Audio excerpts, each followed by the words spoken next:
c'est la molécule pour une peau ferme et rebondie et je parle bien sûr du collagène. Mais on entend un peu tout et n'importe quoi sur le collagène et beaucoup de mes clientes m'ont fait part du fait qu'elles finissaient par s'y perdre. Je suis Julia, thérapeute en beauté holistique et aujourd'hui dans cette vidéo je vais vous parler des bienfaits et des limites du collagène. Et surtout, je vais vous donner quelques astuces pour entretenir votre beauté de l'intérieur et de manière durable. Alors déjà, qu'est-ce que le collagène ? Le collagène, c'est la protéine la plus abondante de l'organisme, qui représente 30% du total des protéines. Et c'est une protéine qui est le ciment des cellules, de la peau, des cheveux, des ongles, des muscles. C'est une protéine qui structure. Cette protéine, elle est naturellement fabriquée par des cellules qu'on appelle les fibroblastes dans le derme. Mais la production de collagène diminue d'1% tous les ans après 25 ans. Beaucoup de femmes se tournent alors naturellement vers des compléments à base de collagène, mais sans parfois connaître les tenants et les aboutissants.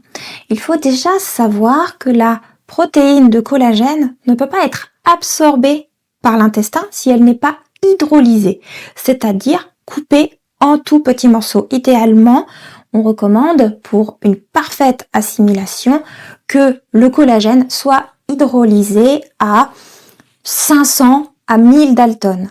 Il faut savoir qu'en dessous de 2000 Dalton, le collagène sera assimilé. Au-dessus, il ne le sera pas parce que la molécule sera trop grosse pour passer la barrière intestinale.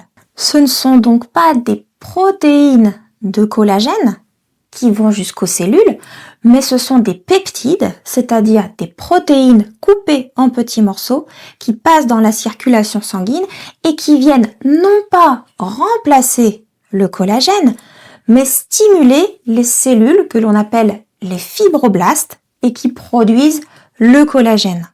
Les molécules donc de collagène externes qui sont absorbées viennent donc finalement stimuler la production de notre propre collagène.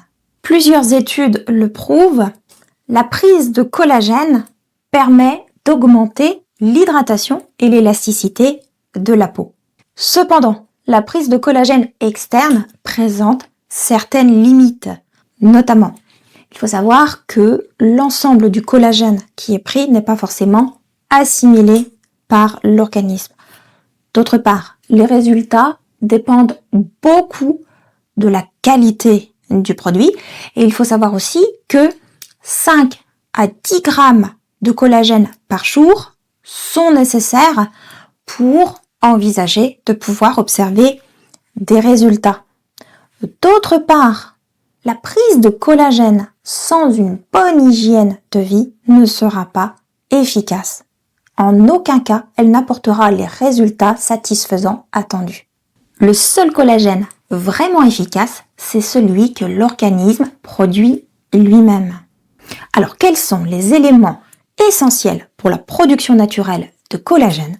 Eh bien, en premier lieu, il y a naturellement les acides aminés. Et oui, ce sont bien les acides aminés qui constituent les protéines. Et en l'occurrence, pour le collagène, on retrouvera de façon préférentielle la proline, la lysine et la glycine. Et là, ce sont les éléments constitutifs de la protéine de collagène. Mais quels sont les outils indispensables à sa production ? Eh bien, on retrouvera en premier lieu la vitamine C, qui est primordiale pour la synthèse du collagène, mais aussi quelques minéraux essentiels tels que le zinc, le cuivre ou encore le silicium. Mais vous allez me dire où est-ce que je trouve tout ça ? Alors pour la vitamine C, c'est essentiellement dans les fruits frais, dans les légumes frais colorés, essentiellement. Après, pour tout ce qui est zinc, cuivre, on va les trouver dans les graines, dans les noix et aussi dans certains fruits de mer, comme les huîtres. Pour le silicium, ce sont plutôt dans des plantes du type ortie, du type prêle.